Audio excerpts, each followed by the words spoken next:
इस सरकार को लोगों से वसूलने का पैसा। आम पब्लिक चैनल में मैं आफाक अहमद मुंसरी आपका स्वागत करता हूं। आइए आपको ले चलते हैं खबरों की दुनिया में।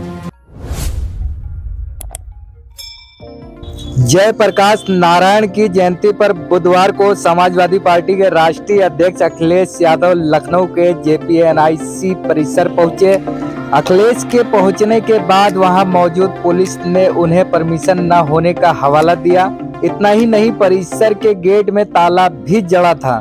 फिर क्या था, अखिलेश यादव ने गेट फांद कर अपने समर्थकों के साथ JPNIC परिसर में घुस गए। अंदर घुसकर उन्होंने माल्यार्पण भी किया। इस मामले पर सपा मुखिया अखिलेश यादव ने सोशल मीडिया मंच X पर लिखा कि जब लोकतंत्र में लोकनायक के माल्यार्पण के लिए बाधाएं खड़ी की जाए तो लोकतंत्र किस काम का।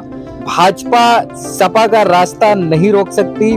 अखिलेश यादव ने कहा कि महान समाजवादी विचारक, सामाजिक न्याय के प्रबल प्रवक्ता लोकनायक जयप्रकाश नारायण जी की जयंती पर अब क्या सपा को माल्यार्पण करने से रोकने के लिए ये टीन की चादरें लगाकर JPNIC का रास्ता रोका जा रहा है। सच ये है कि भाजपा लोकनायक जयप्रकाश जी के भ्रष्टाचार, बेकारी, बेरोजगारी और महंगाई के खिलाफ छेड़े गए आंदोलन की स्मृति को दोहराने से डर रही है, क्योंकि भाजपा के राज में तो भ्रष्टाचार, बेकारी, बेरोजगारी और महंगाई तब से कई गुना ज्यादा है।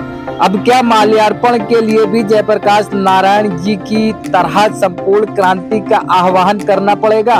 अगर भाजपा को यही मंजूर है तो यही सही। आज हम जैसे पहले कार्यक्रम समाजवादी लोग करते रहे हैं, उसी तरीके से आज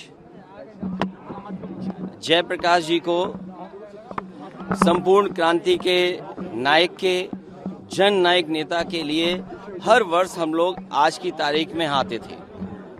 और ये कोई पहली बार नहीं है कि इस JP समाजवाद म्यूजियम में हम लोग माल्यार्पण करने पहली बार आ रहे हों। लेकिन पता नहीं सरकार टीन की शेड लगा करके, टीनें लगा करके, दरवाजा बंद कर करके, ताला लगा करके पता नहीं क्या बताना चाहती थी। ये वही JP है जिन्होंने संपूर्ण क्रांति का नारा दिया था, और वो इसलिए दिया था कि उन परिस्थितियों में उस समय पर चरम सीमा पर महंगाई थी, चरम सीमा पर बेरोजगारी थी, चरम सीमा पर भ्रष्टाचार था, और न जाने कितना उनके साथ देश के समाजवादी नेताओं को जेल जाना पड़ा, इमरजेंसी लगी। और जिस समय वो PGI अस्पताल में थे, उस समय जो उन्होंने जेल डायरी लिखी, उसमें लिखा कि मैं कैसे सोच सकता हूं एक लोकतांत्रिक देश में इमरजेंसी लग जाएगी। उसमें न जाने कितने लोगों को जेल भेजा गया, कई लोग कई वर्षों रहे, और उस पीड़ा को, उस तकलीफ और परेशानी को वो जीवन भर नहीं भूल पाए। लेकिन जो नारा दिया था संपूर्ण क्रांति का, जो जगाने का काम किया था, उसने परिवर्तन लाने का काम हुआ और किया जनता ने। जनता की शक्ति के सामने सरकार की शक्ति का कुछ असर नहीं है। मुझे दुख इस बात का है कि पुलिस लगा करके यहां रोक रहे हैं।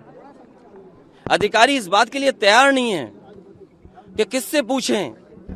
तो कम से कम ये देश की और प्रदेश की जनता जाने और लोग जाने आखिरकार कौन रोक रहा है, कौन रोक रहा था। इसलिए मजबूरी में जिस तरीके से हर बार माल्यार्पण करने हम समाजवादी लोग आते थे, मुझे याद है जब उद्घाटन हुआ था, नेताजी यहाँ आए थे, नेताजी से मैंने उद्घाटन करवाया था। एकमात्र देश में समाजवादी नेता के लिए एक ऐसा म्यूजियम बना जिसमें उसके जीवन के बारे में लोग प्रेरणा ले सकते हैं। जो आंदोलन उन्होंने चलाए थाली बजा करके, वो उससे प्रेरणा ले सकते हैं कि सरकार के खिलाफ और लोकतंत्र में कैसे आवाज उठाई जा सकती है। आप आवाज दबाने का काम कर रहे हैं उन समाजवादियों को, उन आने वाली पीढ़ी को जो देश के लिए कुछ करना चाहते हैं, सपना देखा है उन्होंने। ये वही म्यूजियम है जो पूरे उनके जीवन के बारे में बताता है, उसको बंद कर रहे हैं। अपनी कौन सी नाकामी छिपा रहे हैं, अपनी कौन सी ऐसी चीज छिपा रहे हैं जिससे जनता को नहीं आने देते। न केवल ये म्यूजियम, जो पीछे बड़ी इमारत है, बड़ी बिल्डिंग है, जो कभी नेताजी ने, जॉर्ज फर्नांडिस ने और उस समय के समाजवादी लोगों ने इसका शिलान्यास किया था।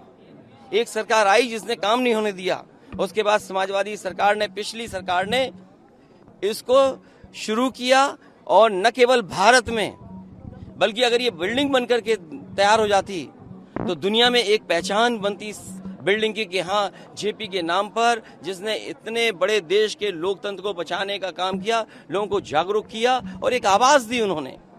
और मुझे लगता है कि देश की जनता को एक बार फिर इस सरकार की ताकत के खिलाफ लड़ना होगा और बिना जनता की शक्ति के लोकतंत्र, समाजवाद और सेकुलरिज्म बचने वाला नहीं।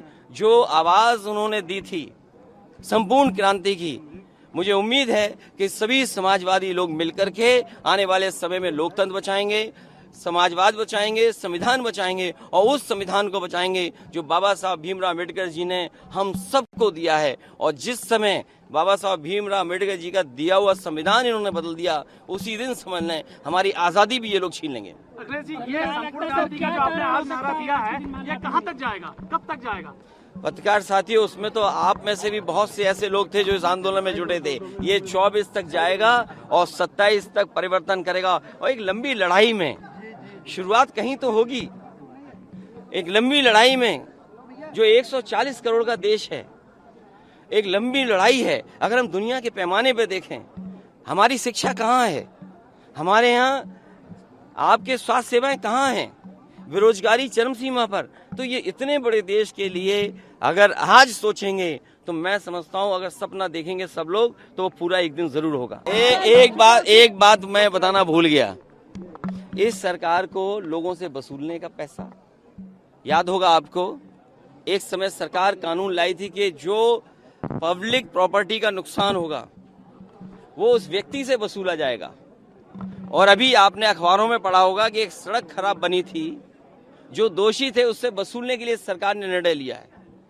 आज जो जेपीएनआईसी बर्बाद हो रहा है, समाजवादियों का म्यूजियम बर्बाद हो रहा है, या आपका ये गोमती का रिवर फ्रंट बर्बाद हो रहा है, तो कहीं ना कहीं सरकार को इसकी भी भरपाई करनी चाहिए। और जो बुलडोजर लेकर के घूमते हैं, कम से कम उन्हें अपने वेतन से भरपाई करनी चाहिए।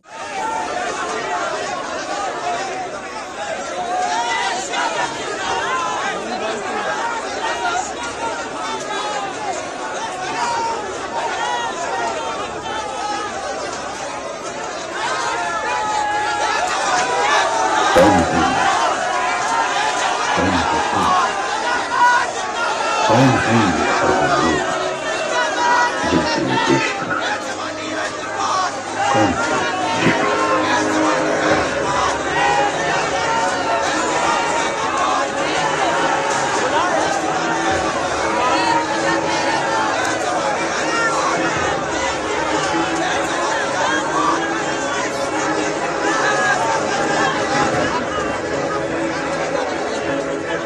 अगर आपने हमारे चैनल को सब्सक्राइब नहीं किया है तो आम पब्लिक चैनल को सब्सक्राइब कीजिए और हाँ, बेल आइकन जरूर दबाइए।